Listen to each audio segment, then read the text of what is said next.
Hello everyone, welcome to all of you. Here is a recruitment update for you dear students from the NCL. Yes, NCL stands for the Northern Coalfields Limited. अभी इसके बारे में बताते हैं. This is nothing but a mini Ratna company, subsidiary of the Coal India Limited. ठीक है. तो once you will visit the official website जो कि है nclcil.in. ठीक है. और here you can see in the recruitment page dear students, one latest recruitment is there which is talking about क्या employment notification for the direct recruitment of the for various post of supervisory position in NCL. ठीक है. Once you will click here, so it will show you like this one, notification for the engagement of full time advisor. अच्छा ये तो दूसरा आ गया, हम इसकी बात कर रहे हैं यहाँ पे. तो here you can see the detailed employment notification English में आ सकता है, हिंदी में अवेलेबल है, and apply online also. Once you will click here apply online, yes you need to go to this one. Suppose I will redirect here, so I need to go with this one. और यहाँ पे आपके पास options आएगा, click here to read the advertisement again in Hindi English, और to register के लिए यहाँ ऑप्शन आएगा, click here and you can proceed. ठीक है. So starting date for the application it's already started, means आज ही 11 फरवरी से स्टार्ट हो गया है. Last date for online submission will be 5 मार्च. ठीक है, ये मेंशन है यहाँ पे. Once you will click here, already register हो तो लॉग इन करो, और अगर पहली बार आए हो तो यहाँ पे क्लिक हियर करके आप प्रोसीड कर सकते हैं. ठीक है. Alright, so here they mention some details also. Okay, तो application will live from the 11th February, जो कि मैं आपको बता रही हूँ, it's already started and up to the 5th March. चलिए पहले डिटेल नोटिफिकेशन की बात कर लेते हैं.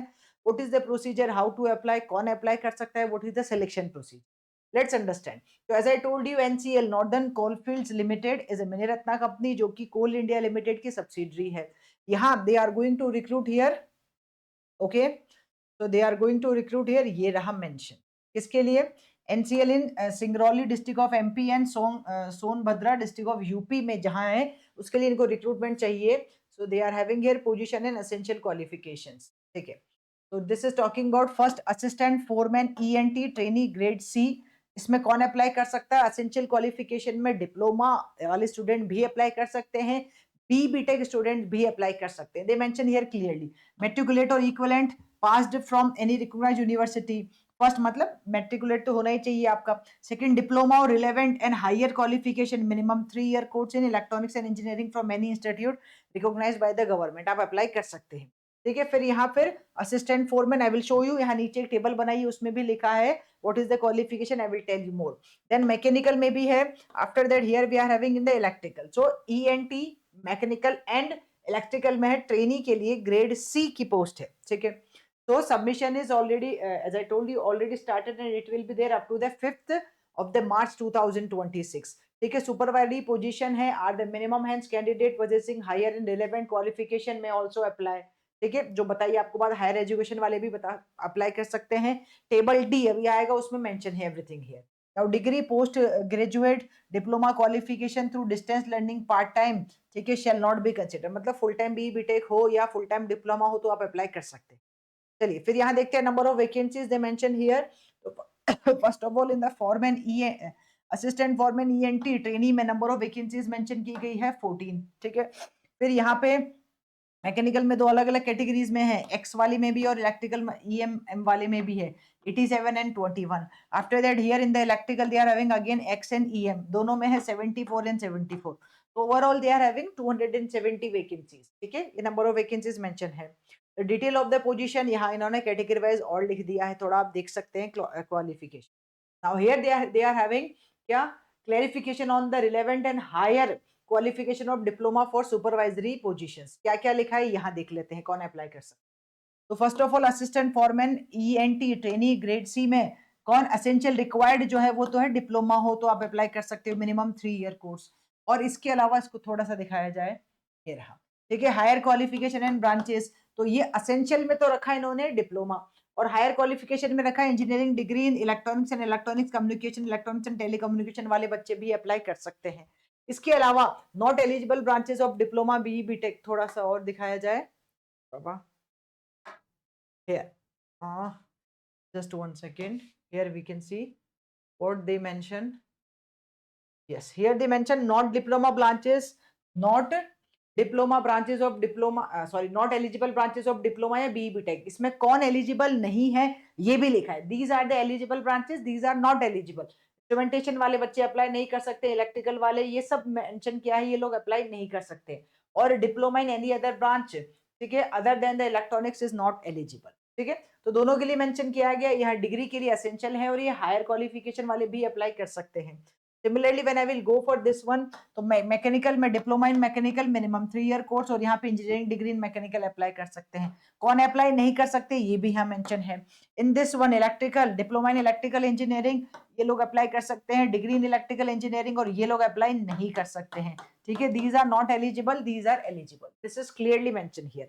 तो अगर आप इसमें से किसी भी कैटेगरी में आते हैं, you are from the ENT मतलब ईसी एंड कम्युनिकेशन वाले में है, ठीक है, टेलीकम्युनिकेशन वाले में है, मैकेनिकल में है और इलेक्ट्रिकल में, then you can proceed with this one, ठीक है। So I will suggest you one very important thing before proceeding for this recruitment, please read carefully कि whether you are eligible in this case और not, ठीक है। तो यहाँ ये mention है।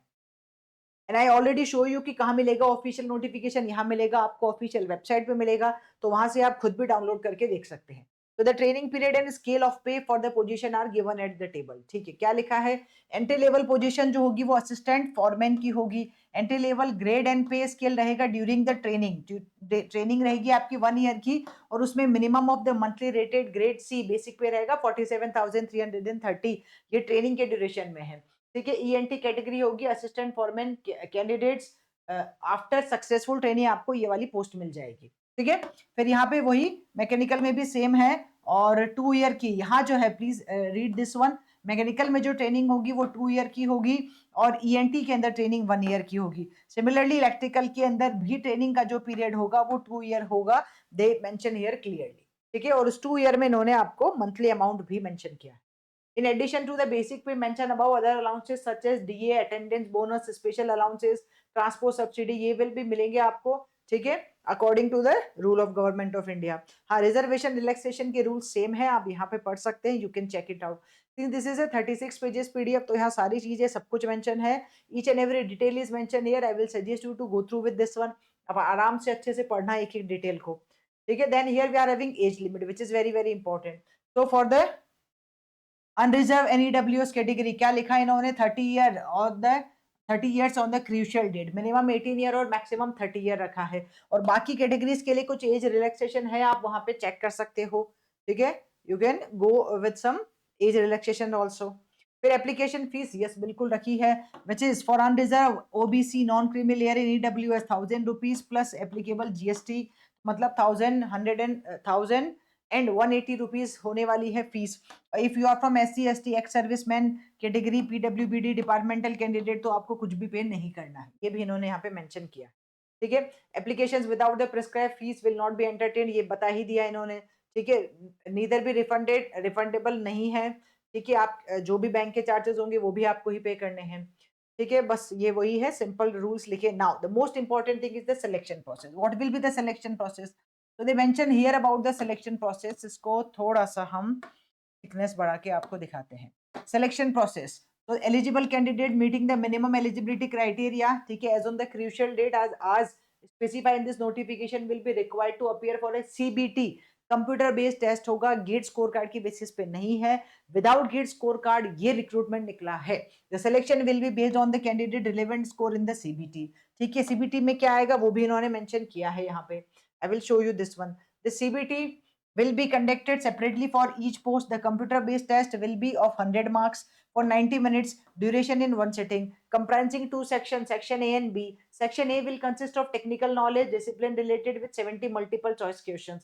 And section B will consist of general knowledge, general awareness, reasoning, verbal and mental ability, quantitative aptitude with 30 marks, multiple choice question रहने वाले। तो बात समझ में, अगर आपने गेट की प्रिपरेशन की है, okay, then you are surely eligible for this one, क्योंकि आपने वो सारी चीजें पढ़ी है, यू कैन अप्लाई, ठीक है। और यहाँ लिखा है 1 मार्क होगा, no penalty of the wrong answer, negative marking नहीं है, ठीक है। इंग्लिश और हिंदी दोनों में रहेगा paper. Test cities they mention here, क्या लिखा है, the computer based test will be headed the test cities as mention in the online application form, candidate may opt for the test cities, यहाँ नीचे mention की गई है, आप check कर सकते हैं, ठीक है। सिटी को आपने अपने नियरेस्ट सिटी को आप फॉर्म में फिल कर सकते हैं। Then here they are having table showing minimum qualifying marks, all notified position के लिए मैक्सिमम 100 मार्क्स होगा, अनरिजर्व कैटेगरी को 50 मार्क्स लाने होंगे क्वालिफिकेशन के लिए, और रिजर्व कैटेगरी को 40 मार्क्स लाने होंगे फॉर द क्वालिफिकेशन, ठीक है। बस यही है, और I think this is the thing only. They mention about the vacancies for the position of this one belongs to the two different categories. ये भी इन्होंने मेंशन किया है कि कौन कौन सी कैटेगरी की है, तो आप वो भी चेक कर सकते हैं। ठीक है, बस general conditions for the candidate, कुछ जनरल कंडीशंस लिखी है, कौन अप्लाई कर सकता है, कैसे है और क्या होगा फाइनल डिसीजन, एडमिट कार्ड कब मिलेगा, कॉल लेटर कब मिलेगा, ये सब लिखा है। ठीक है, they will not imply that his or her candidate will be finally clear. मतलब एडमिट कार्ड का मतलब ये नहीं है कि आप फाइनल क्लियर हो गए और आपको जो जॉब मिल जाएगी। ठीक है, सिंपल है, जनरल इंस्ट्रक्शंस मेंशन किए गए हैं और you can check this one. अच्छा, ये नहीं लिखा है कि सीबीटी कब होने वाला है, they did not mention till now, अभी तक तो मुझे नहीं दिखाई दिया कि कब होगा सीबीटी एग्जाम। आई थिंक उन्होंने अभी तक कुछ मेंशन नहीं किया। नॉर्मलाइज मार्क्स कैसे किए जाएंगे ये भी इन्होंने फॉर्मूला भी बता दिया है। ठीक है, और कुछ तो दिख नहीं रहा है, चेक कर लिया जाए। How to apply, yes here as I already show you कि ऑफिशियल वेबसाइट मैंने दिखाई थी, वहां जाओगे आप तो यहाँ पे आपके पास ऑप्शन आ रहा है अप्लाई ऑनलाइन का, यू कैन क्लिक हियर। ठीक है, मान लीजिए रजिस्टर करना है पहली बार, तो I will go here and I can proceed with this one, हम यहाँ से प्रोसीड कर सकते हैं। ठीक है, फिर बस यही है। और फीस आपको पे करनी है, फीस आप ओके ऑफलाइन कुछ भी सेंड करने की जरूरत नहीं है, there is no need of sending the hard copies, आपको कुछ भी सेंड नहीं करना है, ये भी इन्होंने बताया है यहाँ पे। And you need to go with this payment. ठीक है, ये रहा, candidate neither need to post or dispatch hard copies of online application not the copies of relevant testimony, कुछ भी नहीं भेजना है आपको।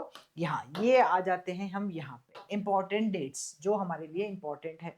क्या कि आई वाज एक्सपेक्टिंग कि लिखा होगा, नहीं लिखा है, कोई बात नहीं, चलिए पढ़ते हैं। तो स्टार्ट ऑलरेडी हो चुका है, क्या है 11 फरवरी से लास्ट डेट है 5 मार्च। ठीक है, आप अप्लाई कर सकते हैं, जहाँ पे आपको ऑनलाइन पेमेंट भी एलिजिबल है। Tentative date of the downloading the admit card for eligible candidate ये नहीं बताया है। एग्जाम कब होगा ये भी नहीं बताया है। रिजल्ट कब आएगा ये भी नहीं बताया, ये बताया जाएगा ऑफिशियल वेबसाइट के थ्रू। तो क्योंकि अभी तो फॉर्म फिलिंग चल रही है तो यू कैन अप्रोच हियर। ठीक है, और जो भी बताया उनका डिसीजन फाइनल होगा। फिर यहाँ इन्होंने नीचे जाके ये भी समझाया है कि भाई कौन कौन से पेपर के बारे में थोड़ा और बताया है, सिलेबस के बारे में बताया है, कौन कौन से सिटीज में सेंटर है ये भी बताया है। Here you can go through with the cities also. ठीक है, तो name of the post, post के बारे में भी और बताया है अच्छे से, तो you can check. Even they mention the syllabus also for each and every, जैसे एनालॉग कम्युनिकेशन आएगा, डिजिटल आएगा, तो उसमें क्या सिलेबस रहने वाला है, क्या टॉपिक्स रहने वाले हैं, they mention here each and everything related to this one. ठीक है, even you can check here the cities also कि कौन कौन सी सिटीज में है आपका exam centre. And you can go through with this one, official website के थ्रू आप जा सकते हो जो कि मैंने दिखाया।